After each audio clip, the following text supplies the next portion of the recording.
In nomine Patris et Filii et Spiritus Sancti. Amen. Magandang umaga sa ating lahat sa mampanig ng buong mundo. Mga nakikinig at nanonood ngayon, atin naman pakinggan ang mabuting balita ng Panginoon ayon kay San Mateo. Glory to you, Lord Jesus Christ.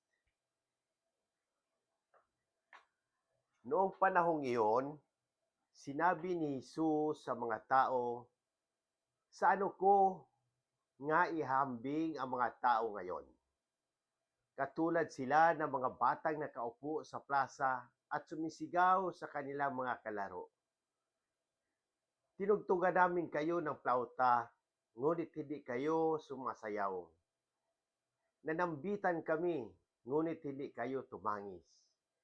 Sapagkat naparito si Juan na nag-aayuno at di umiinom ng alak. At sinasabi nila, inaalihan siya ng demonyo. Naparito rin ang anak ng tao na kumakain at umiinom. At sinabi naman nila, masdan ninyo ang taong ito, matakaw at naglalasing, kaibigan ng mga publikano at mga makasalanan. Gayunman, ang karunungan ng Diyos ay napapatunayan tama sa pamamagitan ng kanyang mga gawa. Ang mabuting balita ng Panginoon. Praise to you, Lord Jesus Christ. Pagnilayan natin sa unang pagbasa sa Isaias at sa paggunita kay Santa Lucia, dalaga at martir. Noong panahong iyon, sinabi ni Jesus sa mga tao, sa ano ko nga ihahambing ang mga tao ngayon? Sila ng mga batang nakaupo sa plaza at sumisigaw sa kanilang mga kalaro. Tinugtugan namin kayo ng plauta, ngunit hindi kayo sumasayaw. Nanambitan kami, ngunit hindi kayo tumangis. Sapagkat naparito si Juan na nag-aayuno at di umiinom ng alak at sinabi nila, inaalihan siya ng demonyo. Naparito rin ang anak ng tao na kumakain at uminom at sinabi naman nila, masdan ninyo ang mga taong ito, matakaw at naglalasing, kaibigan ng mga publikano at mga makasalanan. Gayunman, ang karunungan ng Diyos ay napatunayang tama sa pamamagitan ng kanyang mga gawa.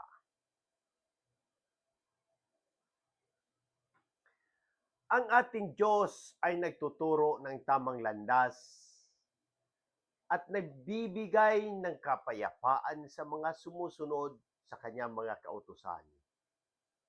Subalit, kapag tayo'y tumalikod sa kanya, nawawala ang biyayang ito. Sa panahong ito ng Adbyento, tayo'y tinatawag na muling magbalik loob sa Panginoon. Sundin ang kanyang mga utos at magtiwala sa kanyang patnubay. Sa paggunita kay Santa Lucia, si Santa Lucia ay nag-alay ng kanyang buhay para sa pananampalataya sa kabila ng matinding pagsubok. Siya'y huwaran ng pananampalatayang matibay at handang magsakripisyo alang-alang sa Diyos. Tularan natin ang kanyang halimbawa sa pagpapakita ng liwanag ng pananampalataya, lalo na sa mga pamilyang nangangailangan ng inspirasyon. Mga halimbawa ng nangyayari ngayon. Una, paghatol at pagmamaliit ng kapwa. Sa lipunan, marami pa ring mga mabilis maghusga ng iba batay sa kanilang panlabas na anyo o gawi, tulad ng ginawa sa Panginoon at kay Juan Bautista. Pangalawa, pagiging pasaway sa mabuting balita. Kahit patuloy ang mensahe ng Ebanghelyo, marami ang tila nagbibingi-bingihan at inuuna ang makamundong bagay kaysa espiritual na spirito ng buhay.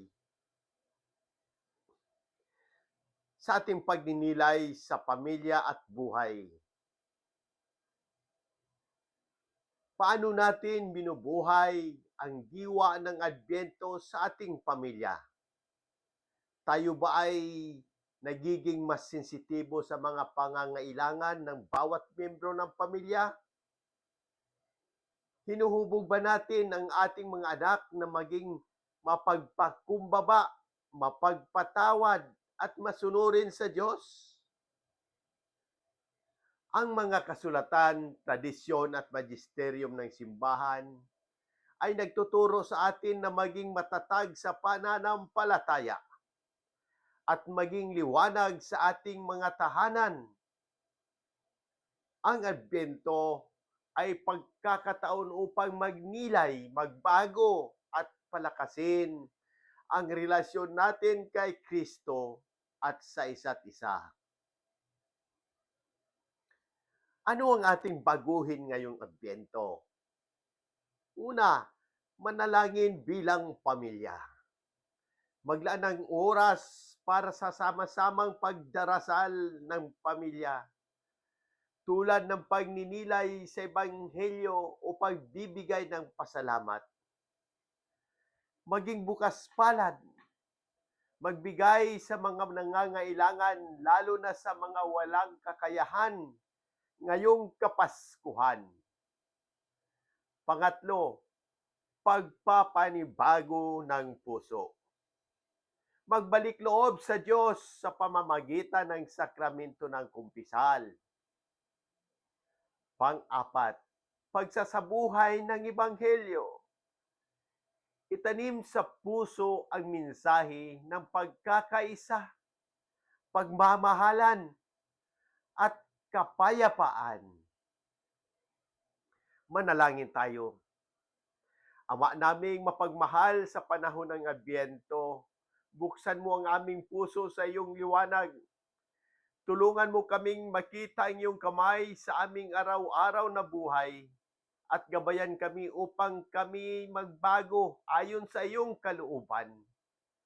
Palakasin mo ang aming pamilya upang maging saksi ng iyong pag-ibig.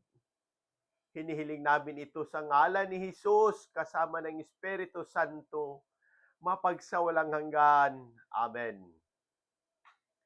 Sa muli, hinikayat ko ang lahat, Katoliko man o hindi, na magtanong at pagnilayan ang mensahe ng Ebanghilyong ito.